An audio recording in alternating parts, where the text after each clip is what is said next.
Dans le secret de la nuit des cimetières, les prêtres vaudous d'Haïti enterrent leurs malades au pied de la croix de Baron Samedi, l'esprit des morts.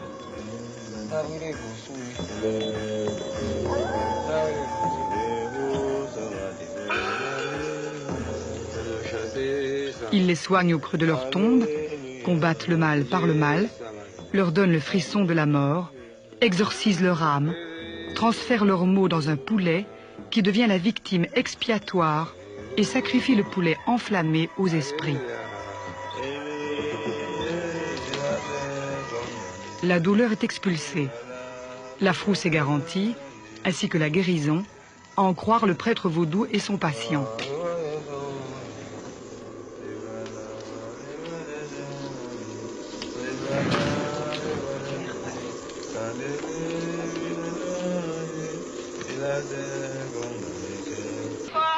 Nous débarquons en 1972 pour la première fois à Port-au-Prince. Étienne derrière sa caméra, moi avec mes interrogations. Nous rêvions de vivre l'expérience de l'intérieur. Mais par où commencer, si ce n'est en se faisant amis avec les petites commerçantes des bidonvilles? Puis, je les questionne sur le vaudou. L'air de rien, comme cela, mais avec à l'intérieur un petit serment. Peur de violer leur jardin secret. Le jour même, les voilà qui m'entraînent jusqu'au temple de leur papa, comme ils disent.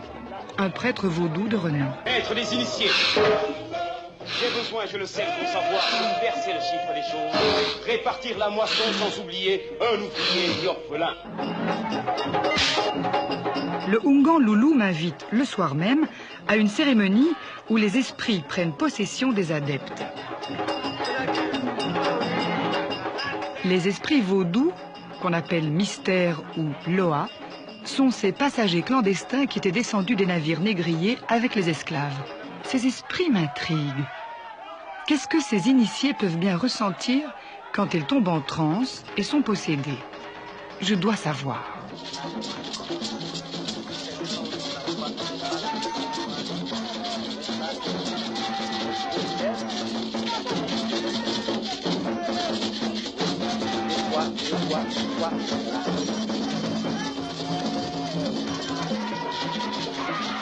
Mon cœur se mit à battre très fort.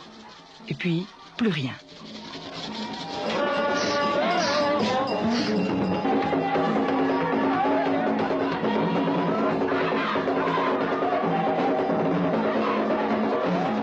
Je ne me souviens de rien. Loulou me dira plus tard que j'ai eu la chance d'être possédée par l'esprit serpent d'Ambala, celui qui, à l'origine du monde, donna la connaissance à l'homme.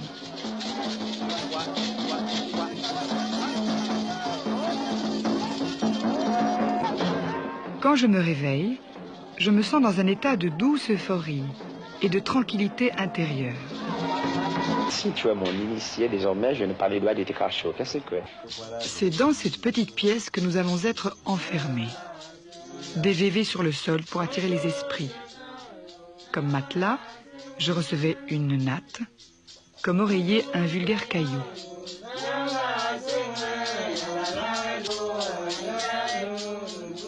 Près de ma tête, des paquets et des jarres sacrées, prêtes à contenir une partie de mon âme.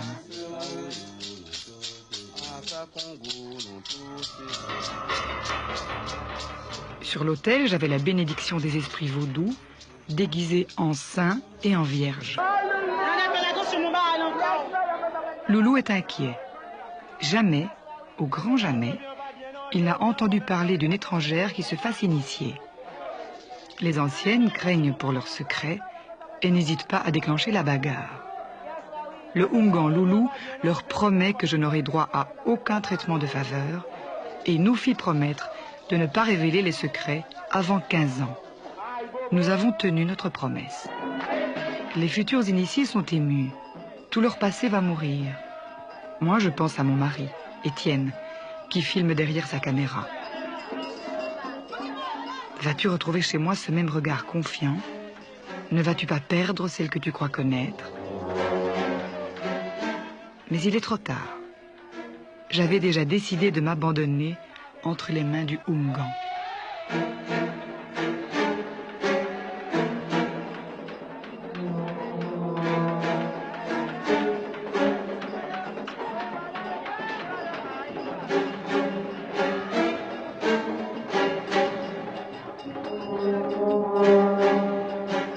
nous entraîne toutes les 13 vers la pièce secrète, le Djevo, qui signifie la mort. Car l'initiation, outre un conditionnement, est aussi une mort symbolique. J'ai le sentiment d'être arraché à ma terre, de partir pour un long voyage dans l'inconnu.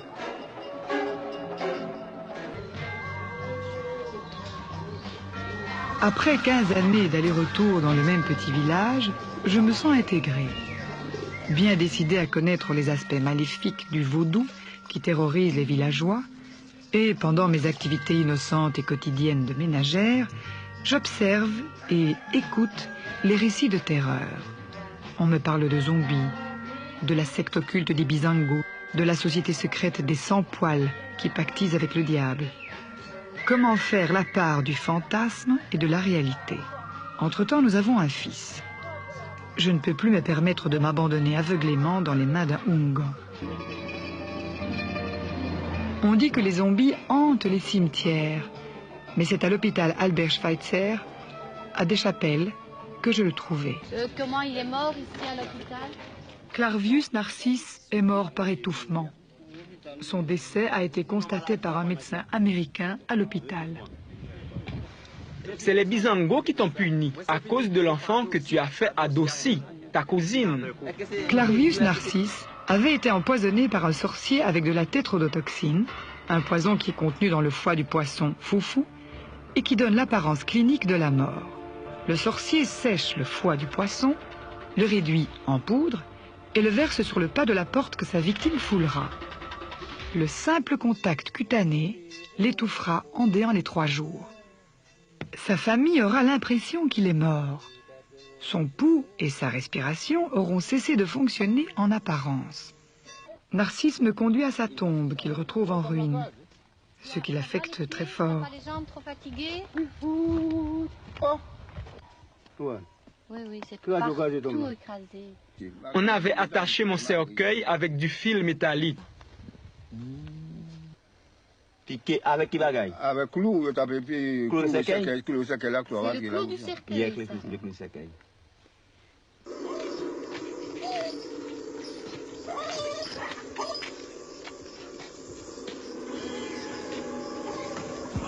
Le sorcier, appelé Bokor, doit se dépêcher de retirer sa victime de la tombe avant qu'elle ne manque d'oxygène. La victime, complètement traumatisée par son passage sous terre, se réveille dans un monde où il est persuadé qu'il est devenu un mort vivant. Et pour bien lui mettre cela dans la tête, le sorcier le bat, lui donne une drogue hallucinogène, le fait passer par de multiples cérémonies devant la croix de Baron Samedi, le maître des esprits de la mort.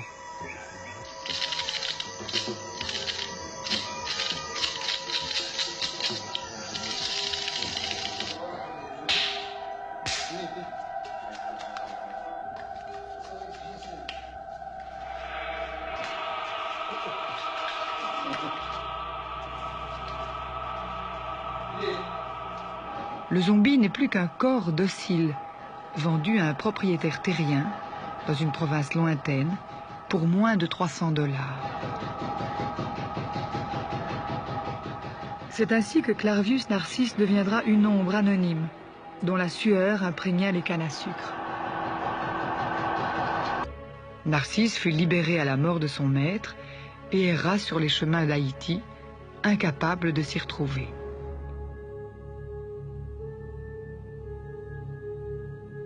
De retour dans mon petit village, celui du Oungan Altesse, il me reste une question à éclaircir, la plus terrible. Qui sont ces Bizangos qu'on accuse d'avoir transformé Narcisse en zombie? Je soupçonne Altesse, qui essaie toujours de m'impressionner, tant avec son revolver qu'avec sa générosité, de faire partie des Bizangos, une secte occulte qu'on appelle aussi les sans-poils et qui pratique la magie noire. À ma grande surprise, il m'invite à voir les sans-poils à l'œuvre. Cette nuit-là, les seules personnes qui osent mettre le pied dehors sont les membres de la société secrète, et nous, qui crevons de trouille. Les sans-poils invoquent Dieu pour qu'il leur montre le chemin qui les conduit à Lucifer. Altesse est possédé par Diable criminel Lacroix, et accueille les membres de la secte. Que faire? Je ne veux à aucun prix me faire complice d'un meurtre rituel, ni en être la victime. Mais je veux savoir. Des cercueils sont prêts. Pour qui? C'est ici même que les sans-poils tiennent conseil, écoutent les plaintes des leurs, jugent et condamnent les villageois, coupables selon leurs critères, à devenir zombies, sous le regard halluciné d'Altès qui trône sur un cercueil. Les sans-poils traversent le village. Leurs cercueils sont vides, mais ils peuvent toujours les remplir en route. Ils rappellent aux villageois que la nuit leur appartient et qu'ils sont les maîtres de la mort. Je connais la plupart d'entre eux, de petits commerçants parvenus, des Oungans avec pignon sur rue. Quel crime les a liés? Quel pacte avec le diable les a fait réussir?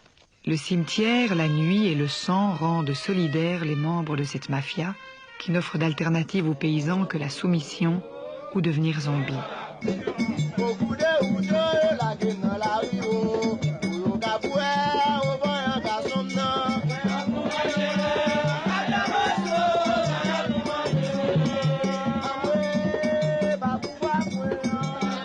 Heureusement, il n'y aura pas de meurtre rituel cette nuit-là.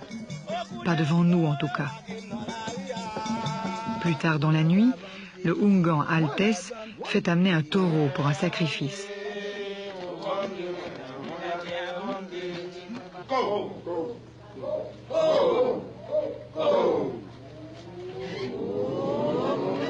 Toujours possédé par l'esprit de diable criminel Lacroix, il exige du taureau toute sa vigueur.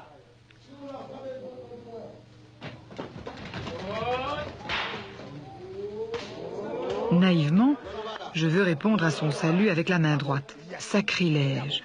J'oublie qu'il fait partie de la magie noire, donc de la main gauche. Il me propose de devenir membre des sans-poils. Je le laisse dans le doute, bien décidé à arrêter là mon expérience. Comme Lucifer, qui était prêt à évincer Dieu, les sans-poils vivent au-delà des lois, forment un État dans un État, rajoutent à la misère du peuple la terreur de la nuit.